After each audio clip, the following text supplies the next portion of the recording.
कि भाजपा किस तरीके से जेडीयू पर लगातार अटैक करती है और बीजेपी कैसे बिना कुछ कहे, बिना जाहिर किए आरजेडी को प्रोटेक्ट करती है, बचा लेती है कि बीजेपी, आरजेडी और कांग्रेस एक हो जाती है। जब मामला अफसरशाही का आता है, यही मामला अगर आरजेडी की जगह जेडीयू का कोई नेता कर दिया होता, जेडीयू का कोई विधायक इस तरह गाली दे दिया होता तो अभी तक बवाल मच गया होता, पूरे बिहार में प्रोटेस्ट होता, विधानसभा घेराव होता, सत्र नहीं चल पाता। हम बहुत थोड़ा समझते हैं राजनीति, लेकिन इतना हमें जरूर समझ में आता है कि बीजेपी और आरजेडी की साठगांठ है। क्या वो संबंध है बीजेपी और आरजेडी में पर्दे के पीछे, जो बिहार की जनता नहीं समझ पा रही है, जो जेडीयू के नेता नहीं समझ पा रहे हैं। विधानसभा है, उसमें बीजेपी और आरजेडी कभी आमने सामने नहीं आती जी, बीच में हमेशा जेडीयू रहती है। इधर से भी हमला होता है जेडीयू पर, इधर से भी हमला होता है जेडीयू पर। नमस्कार, द इंडिया टॉप देख रहे हैं आप। बिहार विधानमंडल का सत्र चल रहा है। ऐसे में चर्चाएं यह थी कि सत्ता पक्ष और विपक्ष आमने सामने होंगे सदन के अंदर, लेकिन यह मामला कुछ और ही देखने को मिला। सदन के बाहर भी सत्ता पक्ष और विपक्ष के विधायक आपस में गलियाते हुए नजर आए। ये मामला इसलिए भी संगीन हो जाता है कि वो एक जनप्रतिनिधि हैं और 10 से 12-13 लाख लोग उनको चुनकर भेजते हैं सदन में अपनी समस्याओं को निवारण के लिए।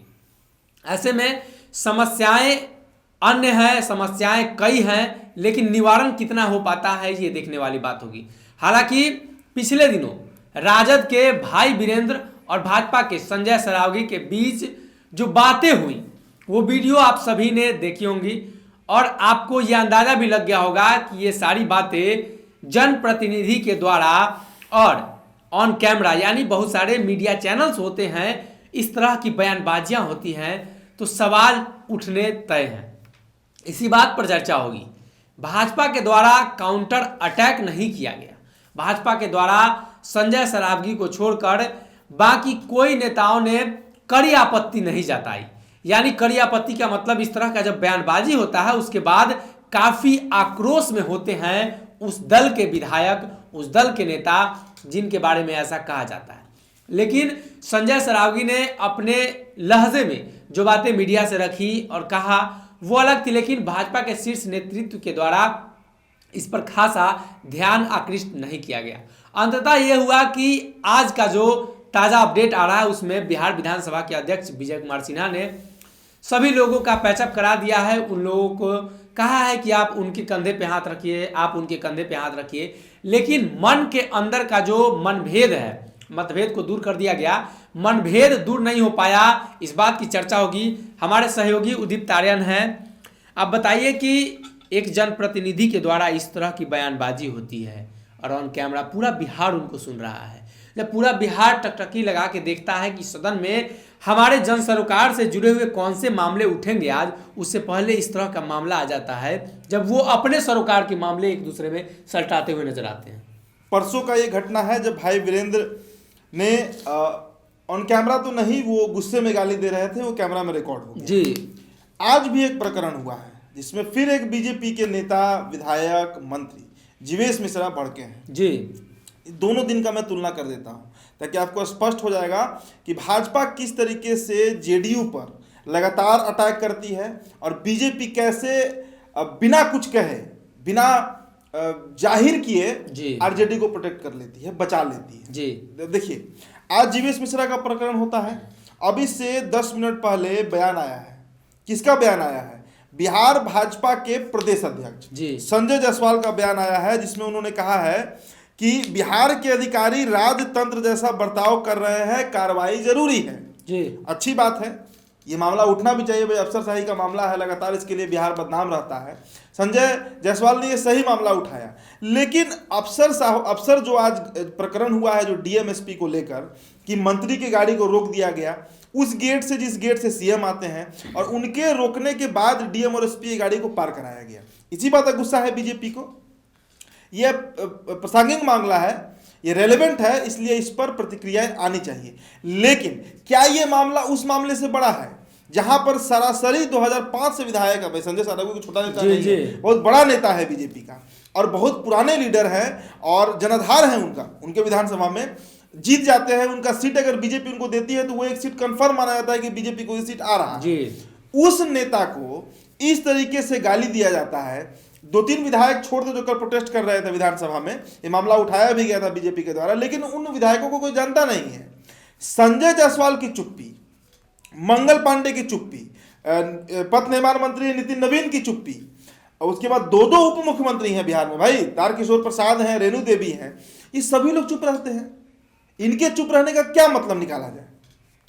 डीएमएसपी रास्ता रोकते हैं तो इतना बवाल हो जाता है। आज विधानसभा सत्र में हम लगातार लाइव किए हुए थे और खबरें भी आपको दिखा रहे थे कि बीजेपी, आरजेडी और कांग्रेस एक हो जाती है जब मामला अफसरशाही का आता है, एक हो जाती है ना। अब कितना जमकर हमला किया गया है जेडीयू के ऊपर। विजय चौधरी निरुत्तर हो जा रहे थे, उनको समझ नहीं आ रहा था कि वो क्या बोले। जेडीयू के विधायक निरुत्तर हो जा रहे थे, लेकिन इतना बड़ा मामला, गाली बक दिया गया। और बीजेपी तो वो पार्टी है, बीजेपी का इतिहास याद कीजिए सन्नी, 2014 के पहले या बिहार में जो सत्ता में नहीं थी, तो बिहार की हम बात करें तो 90 के दौर में एक नेता हुआ करते थे जिनका नाम था धरना चौबे। आप पता नहीं उनसे परिचित हैं कि नहीं। अश्विनी चौबे का नाम ही था धरना चौबे। विधानसभा में वो खाली धरना ही देते थे, धरना देते थे। हाँ, उनका नाम था धरना चौबे, बिहार में उनको लोग जानता था। आज उस और अभी भी यही मामला अगर आरजेडी के जगह पे जेडीयू के दौर में, दावे के साथ कह सकता हूं कि यही मामला अगर आरजेडी के जगह जेडीयू का कोई नेता कर दिया होता, जेडीयू का कोई विधायक इस तरह गाली दे दिया होता, तो अभी तक बवाल मच गया होता, पूरे बिहार में प्रोटेस्ट होता, विधानसभा घेराव होता, सत्र नहीं चल पाता। लिख लीजिए, सत्र नहीं चल पाता। स्पीकर भी बीजेपी के ही हैं, विजय कुमार सिन्हा। मैं उन्हें कोई आरोप नहीं लगा रहा हूं, बस पार्टी बता रहा हूं कि वो बीजेपी से हैं। ऐसी स्थिति में ये सवाल कई बार हमने देखा है और कई बार मैंने ऑन कैमरा भी ये बात कहा है कि बीजेपी और आरजेडी का कनेक्शन है, एकदम कनेक्शन है। बार बार ये खुद साबित कर देते हैं। आम जनता नहीं समझ पाती होगी, लेकिन जो थोड़े से भी राजनीति को समझने जानने वाले लोग हैं, हम बहुत थोड़ा समझते हैं राजनीति, लेकिन इतना हमें जरूर समझ में आता है कि बीजेपी और आरजेडी की सांठगांठ है। अभी कुछ देर पहले वो वीडियो भी आया है हमारे पास, पहले आप देख लीजिए ये वीडियो जरा, कि दोनों वीडियो आप देखिए कि एक तरफ भाई वीरेंद्र को गाली दे रहे हैं और दूसरी तरफ दोनों में सुलह हो रहा है। तेजस्वी यादव है, स्पीकर विजय सिन्हा है और दोनों विधायक हैं, गले मिल रहे हैं। वीडियो देख लीजिए एक बार आप। मिलावटी पैदाइश है तुम्हारी, मिलावटी पैदाइश है तुम्हारी। चुप हरामी कहेगा, हो जाएगा। दोनों को एक दूसरे के कंधे पे हाथ रख दीजिए सर। हाँ हाँ हाँ, आप भी रख दीजिए सर। हाँ, ये वो हाथ से हाथ मिला दीजिए ना, फोटो दीजिए ना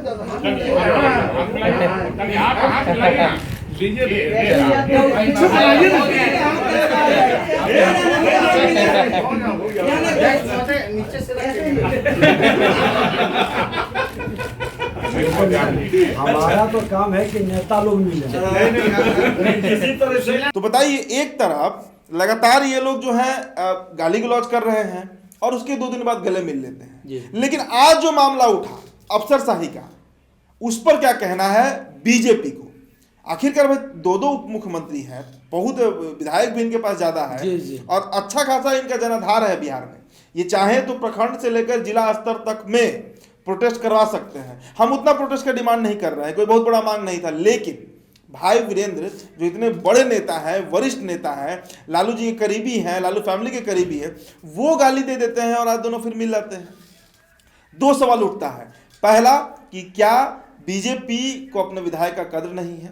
संजय सारंगी कोई पहले ही बताया कि भाई 2005 से जीत रहे हैं, 4थी बार बने हैं विधायक और पुराने नेता हैं उस क्षेत्र के। क्या उनका इज्जत बीजेपी दाव पे लगा रहा है? ये बहुत प्रासंगिक नहीं लगता है, बहुत सही नहीं लगता है। सीधा जो कनेक्शन समझ में आता है वो कनेक्शन है आरजेडी प्लस बीजेपी, और कोई कनेक्शन नहीं समझ में आता है, क्योंकि बीजेपी को चाहिए था इस मामले पर सीधा प्रहार करने का। कल 2-3 विधायक जो खड़े होकर बोल रहे थे सदन में, इसके विपक्ष में, जो लगातार घेर रहे थे भाई वीरेंद्र को, उनके पक्ष तक में कोई खड़ा नहीं हुआ है। ये सबसे बड़ा मामला है। हम कल तक इस पर डिस्कशन नहीं कर रहे थे क्योंकि ये मामला अभी तक सुलह नहीं हुआ था, लेकिन आज सब प्रकरण हुआ है। आज जीवेश मिश्रा को बजाते रोका गया है, उनको बेइज्जती किया गया है और उसके बाद ये दोनों में सुलह भी हो जाता है। इसलिए हमने सोचा कि ये चर्चा जरूर होनी चाहिए कि क्या वो संबंध है बीजेपी और आरजेडी में पर्दे के पीछे, जो बिहार की जनता नहीं समझ पा रही है, जो जेडीयू के नेता नहीं समझ पा रहे हैं। कहने को ये गठबंधन में है, पर अगर आप विधानसभा सत्र को देखिएगा तो लगातार कल जयंत राय जो ग्रामीण कार्य मंत्री हैं, उन पर सबसे ज्यादा सवाल बीजेपी को लोग उठाए हैं जी। जो अनिल सिंह की गाड़ी से पकड़ाया था, करीब 18 लाख रुपया कैश और उन्हें घर से 50 लाख रुपया बरामद हुआ था, उस मामले पर, हर एक मामले पर लगातार इनको जो जल संसाधन विभाग के मंत्री हैं संजय झा, उनसे लगातार बीजेपी सवाल कर, ठीक है सवाल होना चाहिए, विधानसभा उसी के लिए बना है, असेंबली उसी के लिए है जहां बिहार की समस्याओं को लेकर चर्चा हो, लेकिन अभी तक पूरे जो विधानसभा है उसमें बीजेपी और आरजेडी कभी आमने सामने नहीं आती है जी। बीच में हमेशा जेडीयू रहती है, इधर से भी हमला होता है जेडीयू पर, इधर से भी हमला होता है जेडीयू पर। तो यही सवाल है कि ये कौन सा साठगांठ है इन दो पार्टियों के बीच, पर्दे के पीछे से चल रहा है और चल रहा है। मैंने पहले कहा कि जिसको थोड़ी भी राजनीतिक बुद्धि है, जो समझता है बिहार की राजनीति को, वो साफ देख सकता है। अब देखिए एक और प्रकरण का मैं जिक्र कर देता हूँ। कल मुजफ्फरपुर में आंखफोड़वा अस्पताल के नाम से जो अस्पताल है, यहाँ 65 लोगों की आंख की रोशनी चली गई। अब इसके लिए लगातार बीजेपी के नेता, जो तमाम आरजेडी के नेता हैं, खासकर आरजेडी के नेताओं की मैं बात करूं, वो नीतीश कुमार पर हमलावर है। तेजस्वी यादव ट्वीट कर रहे हैं, अरे भाई स्वास्थ्य विभाग किसके पास है बिहार का? स्वास्थ्य विभाग 2005 से लेकर 2021 तक, अगर 1.5-2 साल हम तेज प्रताप को हटा दें, स्वास्थ्य मंत्री वो भी रहे थे बीच में, तो चंद्रमोहन रॉय से लेकर अश्विनी चौबे और फिर मंगल पांडे, यही लोग ना रहे हैं स्वास्थ्य मंत्री। स्वास्थ्य महकमा रहा किसके पास है? उसका बजट जो एलोकेट होता है वो जाता किसके पास है? पिछले साल 10,602 करोड़ के आसपास का बजट था, एग्जैक्ट फिगर मुझे याद नहीं है, लेकिन 10,600 करोड़ का था बजट। किस विभाग को गया और उसका मंत्री कौन है? मंगल पांडे हैं। तो ये सब जो तमाम प्रकरण चल रहा है बिहार में कि कुछ भी हो घेरो एक व्यक्ति को, ऐसे में ये सवाल उठता है कि आखिरकार जो मंत्री बनाए गए हैं सरकार के, किसी भी विभाग के मंत्री, अगर बाढ़ आती है तो जिम्मेदार संजय झा होते हैं, तो स्वास्थ्य में जब बदहाली है, स्वास्थ्य में लोग अंधे हो जा रहे हैं, तो उसका जिम्मेदार बिहार में कौन होगा? यही सवाल है और ये सवाल बहुत जेन्युइन है, क्योंकि जनता के सामने ये बात आनी चाहिए कि इन लोगों के आपसी साठगांठ से या आपसी विरोधाभास से नुकसान बिहार का हो रहा है।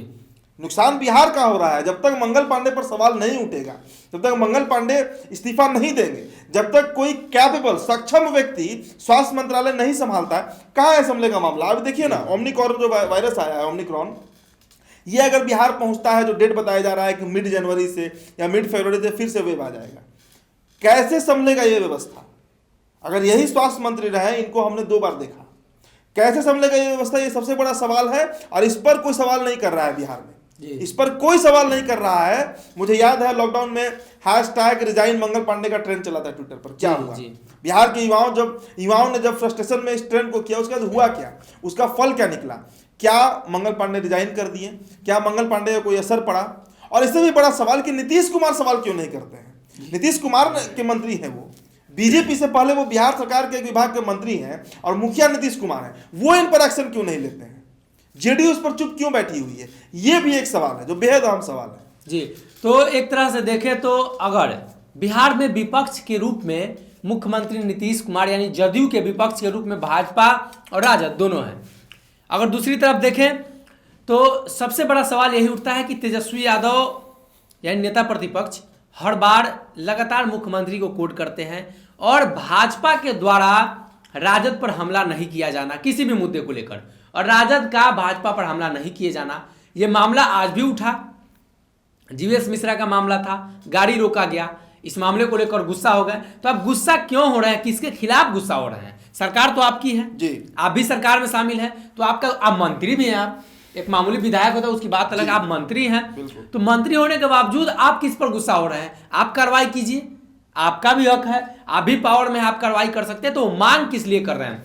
अगर दूसरी तरफ बात करें तो संजय सरावगी की जो घटना घटी, उस घटना पर अगर कोई भी दूसरी पार्टी होती तो बड़े स्तर पर बिहार में उनके निलंबन को लेकर यानी विधानसभा सत्र से उनको बाहर करवाने को लेकर इस सत्र में वो नहीं जाए, लगातार आंदोलन होता है। लेकिन भाजपा के द्वारा इस तरह का कुछ एक्टिविटीज देखने को नहीं मिलती हैं। तो जैसा हमारे सहयोगी ने बताया कि ये अंदर की जो साठगांठ है वो कहीं ना कहीं दिखाई देती है। नुकसान बिहार का हो रहा है जी, और इसमें नुकसान बिहार का हो रहा है। ये वीडियो जो गया है नेशनल मीडिया ने चलाया है, क्या छवि बन रही होगी? पिछले बार भी विधायकों पर जब लाठीचार्ज हुई थी उस समय भी बिहार की क्या छवि बनी थी? बिहार विधानसभा शर्मसार हो गया था, इतिहास में उस तरह की घटना नहीं हुई थी। और ये भी जो घटना है ऐसी भी घटना नहीं हुई है इतिहास में। नोकझोंक होती है सदन के अंदर सवालों को लेकर, उनके विभाग को लेकर, लेकिन इस तरह की गाली गलौज और जनप्रतिनिधि के द्वारा बिहार विधानसभा में नहीं होता है और ना शोभा देती है। देखने वाली बात यह होगी कि इस तरह का मामला लगातार बिहार में बढ़ते जा रहा है। दिन प्रतिदिन सब सदन चलता है तो कुछ ऐसे मामले निकलकर सामने आते हैं जो जन सरोकार से जुड़ी हुई नहीं है, लेकिन नेताओं के सरोकार से जरूर जुड़ी हुई है। आप बने रहिए हमारे साथ, जो कुछ भी अपडेट होगा हम आपको देंगे। बहुत बहुत धन्यवाद।